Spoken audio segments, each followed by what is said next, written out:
Programme जुर्मों सज़ा के साथ मैं हूं आपकी मेज़बान पाकीज़ा जाहिद।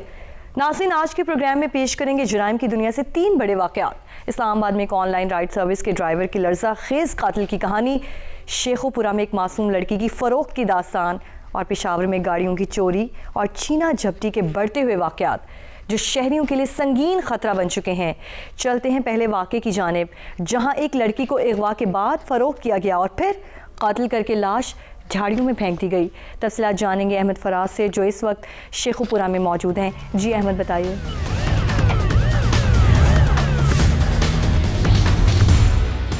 हम इस वक्त मोटरवे पे मौजूद हैं और पिंडी से भागकर दाता साहब आने वाली 22 साल फिजा की लाश यहाँ से मिली थी, क्योंकि दाता साहब जब वो किसी गिरोह के हाथ चढ़ी थी तो उस गिरोह ने इस लड़की को 8 लाख रुपए में रहीम यार खान फ़रोख्त किया।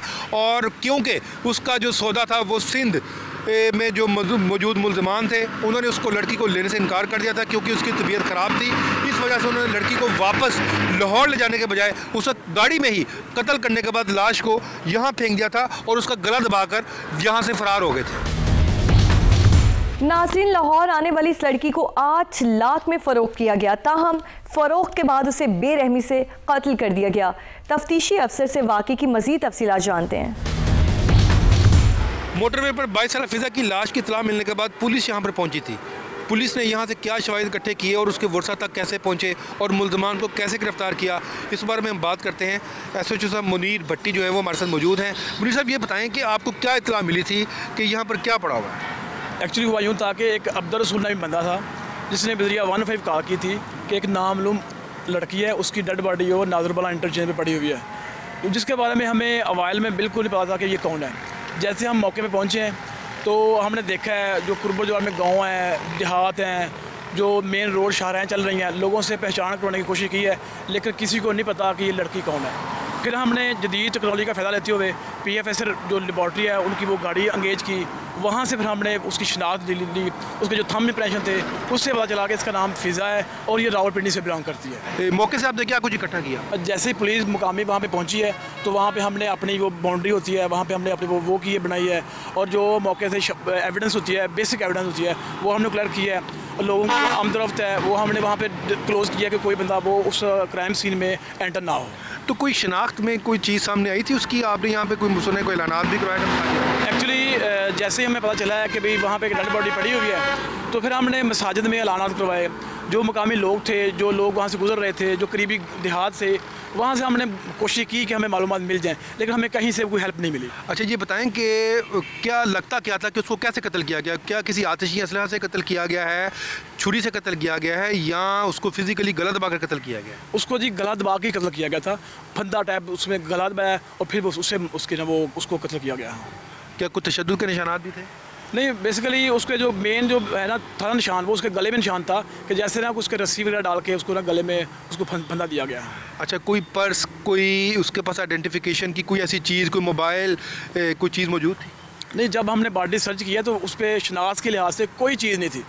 ये तो हमें PFSA वालों ने डिटेल दी है कि इसका ये नाम है, ये उसका एड्रेस है। फिर हमने उसके जो थे घर वाले थे उनसे रब्ता किया था। अच्छा, लाश कितनी पुरानी लगती है कि इसको कितने घंटे पहले फेंका गया? तकरीबन 1 दिन पुरानी थी। यहाँ तकरीबन 1 दिन पुरानी लाश यहाँ पड़ी रही और किसी को पता नहीं चला क्या वो कवर्ड थी? नहीं, बस वैसे ही बेबाद वीरान जगह थी, जो आप देख रहे हैं वीरान जगह थी, कोई गुजरा ही नहीं है। जैसे ही कोई बंदा वहाँ से गुजरा है तो उसने 15 कॉल कर दिया, फिर पुलिस वहाँ पे अप्रोच किया उसने। फिर मुल्ज़म तक कैसे पहुँचे आप? एक्चुअली हुआ यूँ कि ये जो लड़की जो मकतूला थी फ़िज़ा नामी, ये बेसिकली रिहायशी थी रावलपिंडी की। ये अपने घर से लड़ के तो वहाँ से निकल आई थी, ये आ गई दादा साहब, दादा दरबार में ये रही है।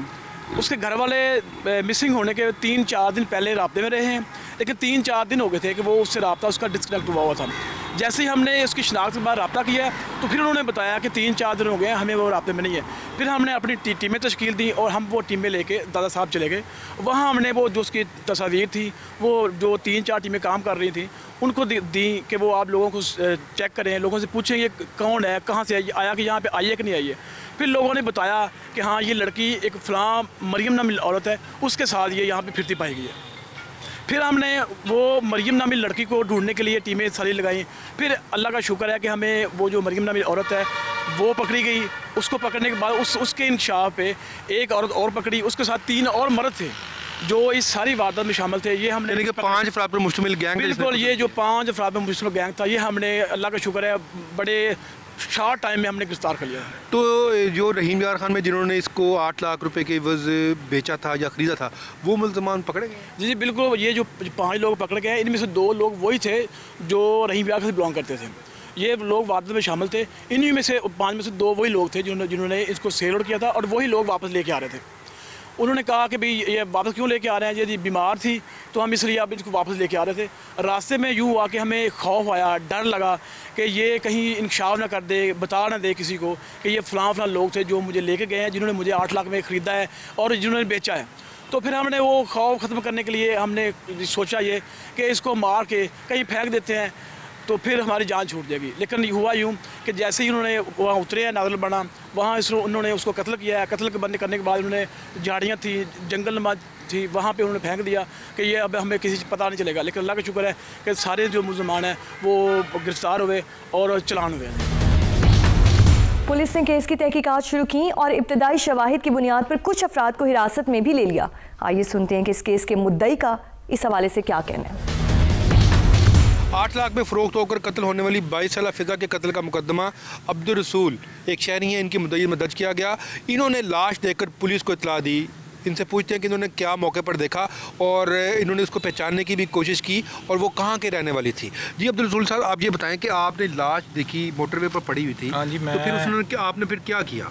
मैं जा रहा था अपना ज़मीनों पर, ठीक है, सुबह 8 बजे का टाइम था। तो मैंने लाश देखी, ठीक है, तो मैंने उसे पहचानने की बहुत ज़्यादा कोशिश की, लेकिन वो ना मेरी पहचान में नहीं आई। लोगों को भी मैंने पूछा, मस्जिदों में ऐलान भी कराए, साथ साथ जो गाँव हैं उधर। फिर मैंने पुलिस आ गई, 15 पे कॉल की थी। तो उसके बाद फिर वो पुलिस वालों ने जो है ना सारा मामला हैंडल किया, उसकी लाश को लेके गए हैं, ठीक है। तो वो उधर पड़ी हुई थी काफ़ी देर से। तो लाश किसी बोरी में लिपटी हुई थी या खाली थी? नहीं, खाली थी। चेहरा नज़र आ रहा था? हाँ जी। आपने पहचानने की कोशिश की थी? मैंने बहुत कोशिश की लेकिन मेरी पहचान में। तो उसकी शिनाख्त के लिए आपने क्या किया फिर? पुलिस को कॉल की मैंने, मस्जिदों में ऐलान भी कराए, साथ साथ हमने बहुत ज़्यादा पता किया है, लेकिन वो इधर की नहीं निकली। कोई जेवर भी पहना हुआ था उसके हाथों में? चूड़ियाँ थी? नहीं। कोई पर्स वगैरह? नहीं कोई। किस किस्म के कपड़े पहने हुए थे उसने? कपड़े वो अपना थोड़े ब्लैक कलर के थे। तो क्या लग रहा था, कोई गोली लगी हुई थी कि छुरी से मारा गया था या कोई गला दबाया गया? नहीं, गला दबाया हुआ था। तो गले में कोई निशानात थे उसके? गले पे निशान थे, जैसे किसी रस्सी के साथ या किसी दुपट्टे के साथ जो है ना वो हुआ था। तो फिर पुलिस कितनी देर में आ गई थी? पुलिस आ गई थी 15-20 मिनट में। आप फिर उधर ही रहे थे? हाँ जी। पुलिस के साथ उन्होंने किस किस को बुलाया था फिर? पुलिस के साथ वो जो होती है ना PSF, वो दूसरी फोर्स, PFS है? हाँ जी। उन्होंने शवाहिद इकट्ठे किए? हाँ जी। ख़वातीन का तहफ़्फ़ुज़ रियासती इदारों की अव्वलीन ज़िम्मेदारी है। इसके बावजूद इस किस्म के वाक़यात का रूनुमा होना कई संगीन सवाल खड़े कर देता है। DPO शेखुपुरा ने इस केस के हवाले से क्या इंकशाफात किए हैं, आइए आपको दिखाते हैं। जी 8 लाख रुपए में अगवा होकर कत्ल होने वाली लड़की की लाश मोटरवे से मिली। ये लाश एक अननोन लाश थी। इसके कातलों तक पुलिस कैसे पहुंची, इस बारे में हम बात करते हैं DPO शेखपुरा बिलाल ज़फ़र से कि वो इनके कातलों तक कैसे पहुंचे और उन मुल्ज़मान को इन्होंने तफ्तीश में उन्होंने क्या बताया। जी बिलाल साहब, बहुत शुक्रिया। ये बताएं कि ये वाक़या क्या था, जो लड़की 8 लाख रुपए में अगवा होकर फिर उसको कत्ल कर दिया गया और कत्ल करके उसकी लाश मोटरवे पर फेंक दी गई, फिर आप उसके वर्षा तक कैसे पहुँचे? तो ये तो एक अननोन लाश थी। जी बिल्कुल, थैंक यू सो मच। आपने इस बड़े इम्पॉर्टेंट एक मैं समझता हूँ इंसिडेंट पे प्रोग्राम के लिए टाइम निकाला। ये बड़ा एक दिलखराश वाक़या है। तकरीबन 2024 के 5वें महीने में शरकपुर के एरिए में हमें मोटरवे के करीब एक नामालूम लड़की की, जिसकी उम्र तकरीबन 22 साल थी, उसकी डेड बॉडी यहाँ पे मिली। इनिशली ये एक ब्लाइंड मर्डर था। लड़की की आइडेंटिटी भी पुलिस को नहीं पता थी। There was absolutely no clue. Police ने इन्वेस्टिगेशन स्टार्ट करते हुए सबसे पहले लड़की की आइडेंटिटी जानने के लिए फोरेंसिक साइंस एजेंसी की टीम बुलाई और उस लड़की का जो है वो थंब प्रिंट इम्प्रेशन लेके उससे उसकी आइडेंटिटी निकाली, जिससे हमें पता चला कि उस लड़की का नाम फ़िज़ा है और वो रावलपिंडी की रिहायशी है। उसके बाद हमने नादरा के थ्रू उसका फैमिली ट्री निकाला। उसका फैमिली ट्री निकाल के उसके रिलेटिव्स के हमने नंबर निकाले और फिर हमने उसके घर वालों से रब्ता किया रावलपिंडी में। तो हमें उसके भाई ने बात बताई कि वो रावलपिंडी से इस वकूए से तकरीबन 20-25 दिन पहले किसी बात पे अपने घर वालों से नाराज़ होकर दाता दरबार आ गई थी और वो पिछले 20 दिन से दाता दरबार पे ही रहाइश पजीर थी। उसके घर वालों से उसका मोबाइल पर रब्ता होता रहता था और उसके घर वाले उसे पैसे भी भेजते थे खाने पीने के हवाले से। इसी दौरान उस लड़की को ये फर्दर इन्वेस्टिगेशन में हमें पता चला कि उसे एक वहाँ पे ख़ातून मिली जिस ख़ातून ने उसे नौकरी का झांसा दिया कि हम आपको नौकरी दिलवाएंगे, और उसके बाद वो उसे दाता दरबार से लेके अपने पूरे एक रैकेट के साथ जो क्रिमिनल्स का था वो अपने पास ठोकर न्याज बेग के एरिया में ले गए। वहाँ से उन्होंने उस लड़की को रहीम यार ख़ान में एक शख्स को बेचा जिसने उस लड़की का जाली निकाह सिंध में एक बंदे के साथ कराया और फाइनली 8 लाख रुपए में उस लड़की को सिंध बेच दिया। अब इस पूरे कहानी में जो ट्विस्ट आता है वो ये आता है कि जब वो लड़की रहीम यार ख़ान से सिंध के लिए रवाना होती है तो उसकी तबीयत ख़राब होती है। वो लड़की जो है वो एपिलेप्सी की पेशेंट थी, उसे मिर्गी का दौरा पड़ा। जब ये चीज़ उसका जो बायर था सिंध में उसे जब ये उसके नोटिस में आई तो वो अपनी डील से बैक ऑफ कर गया और उसने कहा कि ये लड़की तो बीमार है, मैं इस लड़की को नहीं बाय करूँगा, इससे शादी नहीं करूँगा, इस लड़की को वापस भेज दें। तो जो ओरिजिनल मर्द और औरत उसे अगवा करके लाहौर से ले गए थे उन्हें उसने इस लड़की की कस्टडी वापस दे दी कि आप इसे वापस ले जाएं। जब वो उसे वापस लेके आ रहे थे तो लाहौर के करीब जब वो पहुँचे तो उन्हें इस चीज़ का एहसास हुआ गालबन के अब ये लड़की अगर हम वापस छोड़ देते हैं तो ये सब लोगों को बताएगी कि हमने इसके साथ क्या किया है, इसे किस तरह बेचा है। तो उन्होंने इस लड़की से अपनी जान छुड़ाने के लिए इस लड़की का गला दबा के एक कपड़े से उसका गला घोट के उसे मर्डर करके शर्कपुर के एरिया में मोटरवे के साथ फेंक के वो दोनों फ़रार हो गए। हमें जब ये तमाम इवेंट्स तो इन्वेस्टिगेशन की बात पता चले, हम इस गैंग तक पहुँचे इस तरह कि हमें इस लड़की की तस्वीर लेके हमारी टीम जो है वो दाता दरबार के एरिया में सर्च ऑपरेशन करती रही और लोगों से पूछती रही कि अगर किसी शख्स ने इस लड़की को वहाँ पे देखा है। वहाँ पे हमें एक लीड मिली, किसी शख्स ने बताया कि हमारे इस केस की जो मुलज़िमा है जो उसे अगवा करने में शामिल थी वो दाता दरबार के एरिया में रहती है और वहाँ घूमती फिरती है और उसके साथ इस लड़की को 1-2 दफ़ा देखा गया है। हमने उस लड़की की डिटेल्स हासिल की, उस खातून की, और उसके बाद हमने उसे बैक ट्रैक करना शुरू किया। अल्हम्दुलिल्लाह हमने फ़ौरी तौर पे वो जो गैंग है 5 लोगों का जिन्होंने इस लड़की को अगवा किया और उसके बाद सेल किया और फिर इसमें जो लोग रहीम यार ख़ान में शामिल थे उन लोगों को हमने अरेस्ट किया और सारे लोगों को पकड़ के हमने इस केस को मुकम्मल इसकी इन्वेस्टिगेशन कंक्लूड करके इसको चलान किया। अच्छा बिलाल साहब, ये बताएं कि जो सिंध में जो लोग थे जिन्होंने इसको ख़रीदा था, क्या उन तक भी आप पहुँचे हैं? क्योंकि ये बैनुल सूबाई गैंग है, तो सिंध पुलिस से आपने कैसे रब्ता किया और उन तक आप कैसे पहुँचे? जी एक्चुअली इसमें लड़की जो है वो सिंध की जुरिस्डिक्शन में भी एंट्री नहीं हुई थी। अभी उसकी जो सारी डीलिंग, जो सारा प्रोसेस था वो भी पंजाब में ही चल रहा था। रहीम यार ख़ान से सिंध जब उसे ले जाने लगे तो उसी दौरान उसकी तबीयत ख़राब हो गई। तो इसमें हमें इसलिए सिंध गवर्नमेंट से, सिंध पुलिस से कोई कोलैबोरेशन नहीं करना पड़ा और हमारा सारा का सारा केस जो है वो with in Punjab he solve. अच्छा ये बताएंगे, ये तो ये जो गैंग था क्या ये मुकम्मल गिरफ्तार हो चुका है और क्या इसमें लेडी मुल्ज़मान कितने हैं और जेंट्स मुल्ज़मान कितने हैं? जी इसमें हमारे पास 2 जो हैं वो ख़वातीन मुल्ज़मान हैं और बाकी 3 जो हमारे पास हैं वो मर्द हैं। ये तो आपने बड़ा अच्छा काम किया कि उन्होंने इंकशाफ भी इसका कर दिया, उन्होंने कन्फेशन कर दिया। क्या तफ्तीश में कुछ और भी सामने आया इससे पहले उन्होंने किसी लड़की को अगवा किया हो, किसी को कत्ल किया हो? जी बिल्कुल, इसकी इन्वेस्टिगेशन में हमें ये बात सामने आई कि पहले भी इस तरह के अगवा के जो हैं वो इंसिडेंट्स करते रहे हैं। इस हवाले से लाहौर पुलिस ने फिर अपने कुछ केसेस में उन्हें कोर्ट से उनकी तलबी करवाई और अपने केसेस में उन्हें फिर इन्वेस्टिगेट किया और उस इन्वेस्टिगेशन के मुताबिक इनकी फ़ेट उन्होंने डिसाइड की। अब केस जो है वो किन मराहिल में है? क्या इस केस, ये जो लड़की का केस था, इसके अलावा क्या कोई और शेखुपुरा को केसेस में उनका निकला है?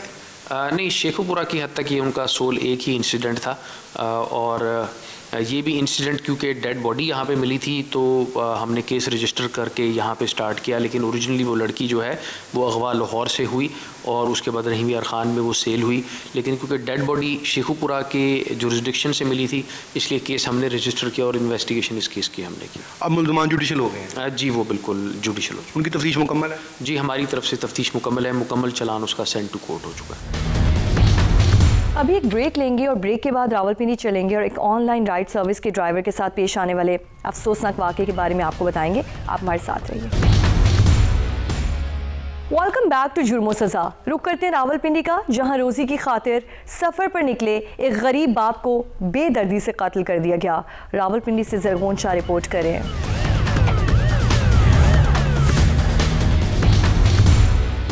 रवां साल 11 और 12 अक्टूबर की दरमियानी शब रावलपिंडी के इलाके डोक खब्बा से एक लड़के और लड़की ने मुबैना तौर पर बाइक बुक किया इस्लामाबाद के इलाके बाराकऊ के लिए। बाइक ड्राइवर जब इन दोनों को लेकर बाराकऊ पहुंचा तो लड़की को उतारने के बाद लड़के ने कहा कि वो घर जाकर उसे किराया अदा करेगा। ताहम जब बाइक ड्राइवर उस लड़के को लेकर उसके घर जाने के लिए निकला तो रास्ते में उस लड़के ने उस बाइक वाले से बाइक छीनने की कोशिश की। मुज़ाहमत पर उसे बेदर्दी से कत्ल करके लाश उस वीराने में जंजुआ टाउन के इलाके में फेंक दी गई।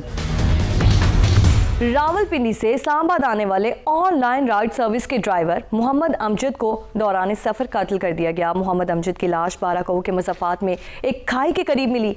पुलिस का कहना है कि मुल्ज़िमान ने कत्ल के बाद शवाहिद मिटाने की भी कोशिश की। चलते हैं जाए वक़ूआ पर, जहां से पुलिस ने इब्तदाई तफ्तीश शुरू की है। जी ज़रगोन शाह बताइए।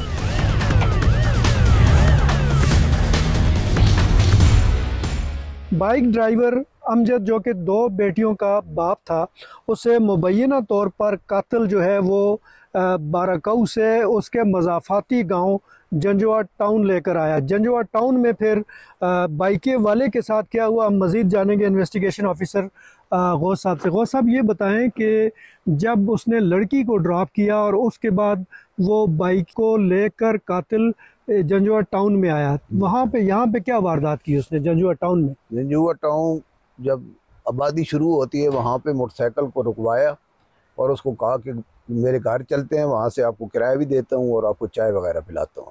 वहाँ पे उन्होंने मोटरसाइकिल खड़ा किया और दरमियान वाले रास्ते से पैदल शॉर्टकट यहाँ तक आए, शॉर्टकट रास्ते से यहाँ आकर उसने उसके हाथ में पकड़ी हुई मोटरसाइकिल की चाबियाँ और मोबाइल फ़ोन छीनने की जब कोशिश की तो बाइक वाले अमजद ने उसके साथ आगे से मुज़ामत की। मुज़ामत के दौरान इसने अपना चाकू जेब से निकाला और उसको वार कर दिया सीने पे। तो यहाँ पे किस जगह पे उस को कत्ल किया गया? ये जो वाली जो जगह है, ये जो दीवार है इसके पास, ये दीवार के बिल्कुल साथ ही वो सामने। अच्छा, तो ये डेड बॉडी फिर यहाँ पड़ी रही है पूरी रात? रात पड़ी रही, दिन को हमें इतला मिली तो हमने आकर यहाँ से रिकवर की, डेड बॉडी रिकवर की। अच्छा, तो इस इलाके में ये भी जंजुआ टाउन ही है या ये टाउन ही है? जंजुआ टाउन। अच्छा। ये जी ये कुछ स्पॉट है, हमें इसमें यही स्पॉट है, मेन स्पॉट। इसमें कुछ स्टेन भी नजर आते हैं। ये जगह शायद ये पुराना नहीं अभी तक ब्लड है या क्या है। यहाँ पे वो बॉडी बाइके वाले की, अमजद की बॉडी यहाँ से मिली और अमजद के बारे में हमें ये बताया गया है कि वो 2 बेटियों का बाप है और वो रावलपिंडी के इलाके डोक खब्बा में रहता था। उसके बाद अमजद की जो वाइफ है जो कि अब इस वक्त इद्दत में, वो डोक खब्बा में एक किराए की छोटी सी बैठक में ये फैमिली रहती थी। उसके बाद वो वहाँ से भी शिफ्ट हो गए, कहीं अपने गांव चले गए हैं। तो अब मुलजिम जो है वो गिरफ़्तार है और उसके ख़िलाफ़ जितनी भी जो कानूनी कार्रवाई है वो की जा रही है।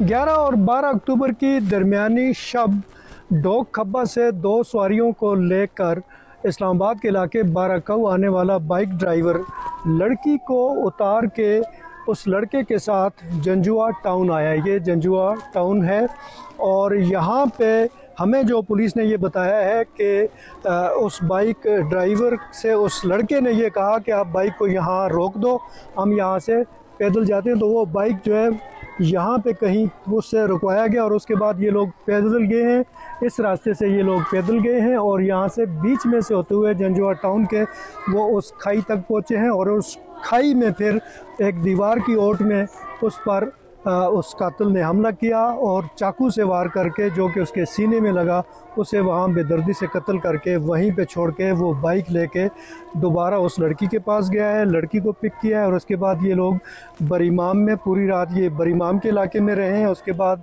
जो है वो सुबह उसका फ़ोन जो है किसी और से ट्रेस हुआ। आगे चलते हैं और बात करते हैं SHO बाराकऊ से और जानते हैं कि इस केस में अभी तक क्या पेशरफ्त हुई है।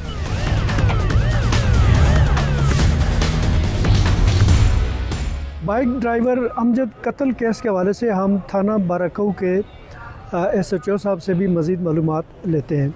SHO साहब ये बताएं कि आपके इलाके में ये वारदात हुई तो आपको ये इत्तला कब मिली और फिर आप की फ़ोर्स ने या आपके थाने ने क्या कार्रवाई की इसकी? कुछ अर्सा पहले तकरीबन अक्टूबर के मिड में रेस्क्यू 15 पे दिन के टाइम ये इत्तला मिली थी। एक अननोन शख्स ने इत्तला दी थी कि जंजुआ टाउन में एक शख्स की डेड बॉडी पड़ी है। इस इत्तला पर फौरी तौर पर रिस्पॉन्ड करते हुए थाना बाराकऊ की पुलिस मौका पर पहुंची और जाके लाश का मुआयना किया तो एक नौजवान शख्स तकरीबन कोई 40 साल उसकी उम्र थी, तो उसकी डेड बॉडी पड़ी थी जिसके सीने के ऊपर तेज़ धार आले से कोई ज़ख्म लगा हुआ था। मज़ीद बॉडी के जो कपड़े पहने हुए थे चेक करने पर उसमें से शनाख्ती कार्ड की कॉपी मिली जिस पे उसका नाम अमजद लिखा हुआ था, घर का एड्रेस भी लिखा हुआ था। उसकी कमीज़ नहीं थी तो कमीज़ क्या उसके पास पड़ी थी या शलवार में कोई पॉकेट था जिसमें ID कार्ड वगैरह था? उस शलवार की जिप होती है ना, होती उसमें से। अच्छा। तो उसके बाद हमने फौरी तौर पर अपने थाने के एक अफीसर रवाना किया उसके शनाख्ती कार्ड पर लिखे गए एड्रेस के ऊपर और मज़ीद जो शवाहद इकट्ठे किए जा सकते थे, दस्तयाब शवाहद वो इकट्ठे करके तो मौका पर जो मौजूद लोग थे उनके बयानात कलमबंद किए। जिसने बॉडी देखी थी सबसे पहले पुलिस को जिसने इत्तला दी थी, लेकिन कोई भी शख्स वहाँ पे उसको जानता नहीं था क्योंकि ऐसा जो वहाँ का रिहायशी ही नहीं था। ये चीज़ें फिर बाद में पता चली तो बॉडी को एम्बुलेंस के ज़रिए हमने शिफ्ट करवा दिया फौरी तौर के ऊपर प्रीम्स हॉस्पिटल में। प्रीम्स हॉस्पिटल में ही उसके लवाकिन भी आ गए तो उन्होंने बॉडी को पहचान लिया और फिर ये बताया कि ये अपने बीवी बच्चों का पेट पालने के लिए बाइक चलाता था। तो तब ये पता चला कि ये बाइक के ड्राइवर था। उसके लवाकिन में कौन आया था उस वक्त? उसका भाई आया था। तो उससे बाइक का नंबर भी हमें मिल गया और जो फ़ोन वो इस्तेमाल करता था तो वो नंबर भी दिया उसने हमें। तो लाश को पोस्टमार्टम करवा के हमने कफन दफन के लिए उसके हवाले कर दिए उसके बाइक के। और इसी दौरान होमिसाइड इन्वेस्टिगेशन यूनिट है हमारा ऐसे संगीन जराइम की तफ्तीश के लिए। होमिसाइड इन्वेस्टिगेशन यूनिट ये पर्टिकुलरली सिर्फ और सिर्फ मर्डर की इन्वेस्टिगेशन के लिए होता है ये। तो उस केस उसमें HIU उसका शार्ट मुखफ़फ़ है तो उसमें जितने भी अफसरान हैं वो स्पेशलाइज्ड हैं तो स्पेशली उनको कोर्सेज करवाए गए हैं कि मर्डर इन्वेस्टिगेशन में आप लोगों ने कैसे तफ्तीश को स्टार्ट करना है और किन किन जावियों से तफ्तीश करनी है। ये जो होमिसाइड इन्वेस्टिगेशन यूनिट है ये पर्टिकुलरली इस्लामाबाद की पुलिस के लिए है? इस्लामाबाद की जो पुलिस है हमारी ये IG इस्लामाबाद के अंडर ही काम करता है। इसमें हर एक जो सर्कल है जैसे एक सर्कल में 2 थाने हैं, किसी सर्कल में 3 थाने हैं, तो हर एक सर्कल में एक होमिसाइड इन्वेस्टिगेशन यूनिट की टीम काम करती है तो जिसके अंडर मैक्सिमम 2 थाने मौजूद होते हैं। तो उसमें जो इंस्पेक्टर, सब इंस्पेक्टर और दीगर जो मुलाजमीन हैं वो तमाम के तमाम एक्सपर्ट हैं। उनको PFS लैब के अमला ने भी कोर्स करवाए हुए हैं कि आपने मौका से शवाहिद कैसे इकट्ठे करने हैं और कैसे उनके पार्सल बनाने हैं। उसके अलावा और भी मुख्तलिफ जो यूनिट हैं, मुख्तलिफ जैसे FIA की एक टीम ने कोर्स करवाए थे कि मौका पर से फिंगरप्रिंट कैसे लिफ्ट करने हैं, उनको सेव कैसे करना है, फिर उनको मौका की फ़ोटोग्राफी करने के लिए, वीडियो बनाने के लिए भी स्पेशल ट्रेनिंग दी गई है। मकसद ये कि वो हर लिहाज से सिर्फ और सिर्फ मर्डर की इन्वेस्टिगेशन करते हैं, यानी कि होमिसाइड से मतलब कि जहाँ भी इंसानी जान ज़ाया होती है तो जिस पे शक होता है कि इसको कत्ल किया गया तो होमिसाइड इन्वेस्टिगेशन यूनिट अपना काम करता है। इस यूनिट की और कोई जिम्मेदारी नहीं। अभी एक ब्रेक लेंगे और ब्रेक के बाद पेशावर में बढ़ते हुए कार लिफ्टिंग के वाकयात पर बात करेंगे जहां शहरी अदम तहफ़्फ़ुज़ का शिकार हैं। आप हमारे साथ रहिए। प्रोग्राम में एक बार फिर से खुशामदीद। नाज़रीन, अब चलते हैं पेशावर की जानिब, जहां कार लिफ्टिंग के वाक़यात में ख़तरनाक हद तक इजाफा हो चुका है। पेशावर के मुख्तलिफ थानों में गाड़ी चोरी और छीनने के सैकड़ों मुकदमा दर्ज हो चुके हैं। शहर के मुख्तलिफ थानों में 124 गाड़ियाँ चोरी जबकि 290 गाड़ियाँ ज़बरदस्ती छीनने के मुकदमा दर्ज हैं। शहरी अदम तहफ़्फ़ुज़ात का शिकार हैं और पुलिस का कहना है कि मामले पर कार्रवाइयाँ भी जारी हैं। आइए एक मुतासरा शख्स से सुनते हैं कि इन पर क्या गुजर रही है। पेशावर से रसूल दावर हमारे साथ हैं। जी रसूल, बताइए। इस वक्त पेशावर में एक अहम मसला ये भी चल रहा है कि अक्सर जो कार है उसकी लिफ्टिंग हो जाती है। कार लिफ्टिंग हो रही है, उस वजह से लोग बहुत ज़्यादा परेशान हैं। इस वक्त भी हमारे साथ बाजावड़ का एक शहरी है, उनसे जानेंगे। डॉक्टर साहब है कि उनकी भी कार चोरी हुई थी, क्या उसको अपनी कार मिली है या नहीं मिली है। आए उनसे जानते हैं, उनसे पूछते हैं। जी डॉक्टर साहब, ये बताइए आपकी कार कब चोरी हुई थी, कैसे चोरी हुई थी? मेरी कार जुम्मा के दिन में हशनगरी की जानिब आ रहा था। जैसे ही मैं रहीम मेडिकल सेंटर के पास वाली मस्जिद पहुंचा तो नमाज जुम्मा के लिए बस मैंने गाड़ी फुटपाथ के नीचे खड़ी कर दी और नमाज के लिए खड़ा हो गया। जैसे ही मैं नमाज से फारिग हुआ, मेरी गाड़ी वहां पे गायब थी। तो फिर किस तरह आपको गाड़ी मिल गई? आपने पुलिस में कंप्लेंट की, पुलिस ने आपसे कोई पैसे वगैरह लिए या कोई भी आपकी शिकायत इस हवाले से है? फिर उसके बाद हमने थाना फ़कीराबाद में इब्तदाई रिपोर्ट दर्ज की। उसके बाद तफ्तीश की टीम उन्होंने कार्रवाई शुरू कर दी और तकरीबन 48-60 आवर में हमारी गाड़ी अल्हम्दुलिल्लाह फ़कीराबाद पुलिस स्टेशन और अशनगरी पुलिस स्टेशन के कोशिशों और मेहनत, ख़ास कर DSP फ़कीराबाद जो कि उमर अफरीदी साहब है, उनकी कोशिश की वजह से हमारी गाड़ी हमें मिल गई दोबारा। ना हमने किसी की सिफारिश, ना किसी के पैसे, कुछ भी नहीं हुआ। ये सिर्फ KP पुलिस और इनकी कोशिशों की वजह से मिला है। वैसे यहाँ पे तो हम देखते हैं कि बहुत से लोगों की गाड़ियाँ अक्सर चोरी हो जाते तो वो गायब ही रहते हैं, उसके पार्ट्स बनते हैं, फिर वो पता नहीं कहाँ पे। तो आपको गाड़ी कैसे मिल गई? आपकी कोई सिफारिश थी, किसी के साथ ताल्लुक़ था या बस अल्लाह ने एक किस्म का करम किया है? अल्हम्दुलिल्लाह, हमें तो ना हमने किसी की सिफारिश की है, ना किसी को पैसे वगैरह दिए है। और जो हमारा गाड़ी या हमारी कोई कीमती जो हमारा रिसर्च वर्क था, जो रिसर्च पेपर थे, सब कुछ उसी के अंदर, गाड़ी के अंदर लैपटॉप था मेरा। ये सिर्फ और सिर्फ KP पुलिस और उमर अफरीदी साहब की इंतहाई मेहनत और उनकी ईमानदारी की वजह से, उनकी कोशिशों की वजह से हमें बिल्कुल टाइम पे मिली। इनिशियली आपको क्या बताया गया था कि आपको मिल जाएगा, या बताया गया था कि शायद मिलना मुमकिन नहीं है? क्योंकि बहुत से लोगों से हम पूछते हैं, उनकी भी गाड़ियाँ चोरी हो जाती है, यानी लिफ्टिंग होती है उनकी। तो आपको अपने दिल के अंदर आपके क्या एहसास है कि मिल जाएगा या नहीं मिलेगा? ये इस तरह के केसेस में बहुत नामुमकिन होता है, लेकिन ये KP पुलिस और इनकी कोशिश और इनकी टीम स्ट्रगल ने ये मुमकिन। आपको ये बताया गया कहाँ से गाड़ी रिकवर हुई है और कितने लोग उसमें गिरफ्तार हुए? अभी तक तो ऑफिशियल सीक्रेट से ये तो मीडिया के सामने अभी जाहिर नहीं हुआ है, लेकिन इंशाल्लाह जल्दी मुल्ज़िमान को गिरफ्तार और मीडिया के सामने पेश किया जाएगा। यकीनन इस हवाले से हम जानेंगे, चूँकि एक बहुत बड़ी इशू है कार लिफ्टिंग पेशावर में। न सिर्फ ये कार है जो अभी इनको रिकवर हुआ है, बल्कि बहुत से लोगों से गिले शिकवे आते हैं, FIR दर्ज होते हैं, थानों के चक्कर लगाते हैं, लेकिन उनका ये बार बार कहते हैं कि उनको अपनी कार नहीं मिलती है और उनके पर पार्ट्स बनाए जाते हैं और पार्ट्स फ़रोख्त होते हैं स्पेयर पार्ट की दुकान में। तो इस बारे में हम जानेंगे, पुलिस का भी मौक़िफ़ लेंगे कि उन्होंने गाड़ी को कैसे रिकवर किया और मुल्ज़िमान कहाँ से गिरफ़्तार हुए, कितने मुल्ज़िमान गिरफ़्तार हुए। SP फ़कीराबाद ने इस सिलसिले में पुलिस के इक़दामात पर रोशनी डाली है। आइए जानते हैं कि पुलिस इस मसले को किस तरफ लाने की कोशिश कर रही है।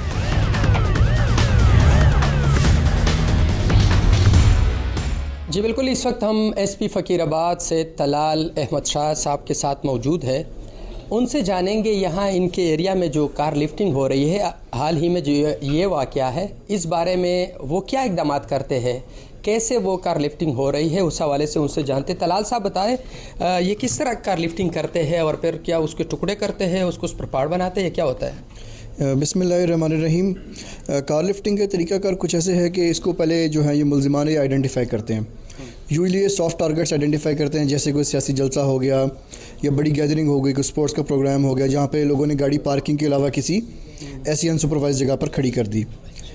सॉफ्ट टारगेट करते हैं, फिर वो ऐसी गाड़ियाँ आइडेंटिफाई करते हैं जिनको ईजिली खोला जा सके। इसमें ज़्यादातर नए मॉडल की गाड़ियाँ नहीं होती, क्योंकि नए मॉडल अब जो हैं उनकी ज़रा सिक्योरिटी कंपनीज़ की तरफ से बेहतर है, तो इसमें ज़्यादातर पुरानी गाड़ियाँ होती हैं। तो इनका क्योंकि आइडेंटिफिकेशन के बाद जो है इनके पास टूल्स होते हैं, ये फ़ौरी तौर पे गाड़ी जो है ये खोल लेते हैं, फिर ये स्टार्ट भी कर लेते हैं। बाज़ औक़ात तो कुछ ऐसे केसेस भी थे जिसमें गाड़ी अनलॉक खड़ी थी, तो वो तो उनके लिए बहुत ज़्यादा आसानी हो गई। इसमें जो गाड़ियाँ जो हैं, जो बहुत ज़्यादा पुरानी गाड़ियाँ हैं, उनको ये समटाइम स्क्रैप में बेच देते हैं, जिनकी मार्केट वैल्यू इतनी ज़्यादा नहीं होती यूजली। अदरवाइज़ ये गाड़ियाँ चोरी करके बाज़ औक़ात जो हैं वो उनके मालिकान से रब्ता करते हैं, उनसे तावान तलब करते हैं कि आप पैसे दें, हम आपको गाड़ी दे देंगे। अगर वहाँ पे बात नहीं होती तो फिर गाड़ी को टेम्पर करके या किसी चोर बाज़ार में सेल कर दिया जाता है। तो इस हवाले से यानी यहाँ पे लोग आते हैं, FIR दर्ज करते हैं, रोज़नामा दर्ज करते हैं, फिर पुलिस की इनिशियली वो क्या किस तरह इन्वेस्टिगेट करते हैं, और क्या इसके कुछ गैंग्स भी है जो मशहूर गैंग है जिसका आप फिर दबोच लेते हैं? नहीं, इसमें कार लिफ्टिंग पे बिल्कुल 100% FIR दर्ज होती है CCP साहब की डायरेक्शंस के मुताबिक। उसमें कार लिफ्टिंग को ट्रेस करना एक बड़ा चैलेंजिंग टास्क है, क्योंकि जिसमें आपका क्राइम सीन है वो कार है, car itself is the crime scene. जब वो वहाँ से मूव हो जाता है तो पीछे कोई क्राइम सीन बचता नहीं है। और पेशावर में क्योंकि CCTV फुटेज जो है हमें बड़ी आसानी से नहीं मिलती, सेफ सिटी यहाँ पे मौजूद नहीं है, तो हमारे लिए सबसे बड़ा चैलेंज होता है CCTV फुटेज को फॉलो करना। तो ये हमने जो 7 गाड़ियाँ आज की कार्रवाई में रिकवर की हैं, ये हमने कैमरास के थ्रू रिकवर की हैं।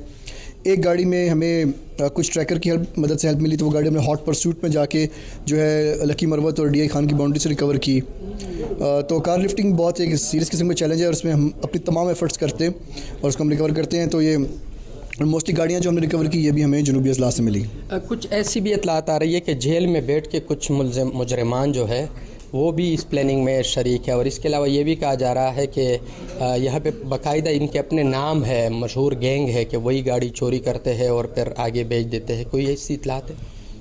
इसमें जेल से अंदर बैठ के ऑपरेट करने वाली चीज़ के बारे में तो मैं आपकी तस्दीक नहीं कर सकता। हाँ, लेकिन ये ज़रूर है कि ये रिपीटेड ऑफेंडर्स हैं और मल्टीपल टाइम्स गिरफ़्तार होते हैं, फिर ये बाहर निकलते हैं, फिर दोबारा काम करते हैं। इसमें कार लिफ्टर से ज़्यादा जो मेन शख्स होता है वो होता है रिसीवर।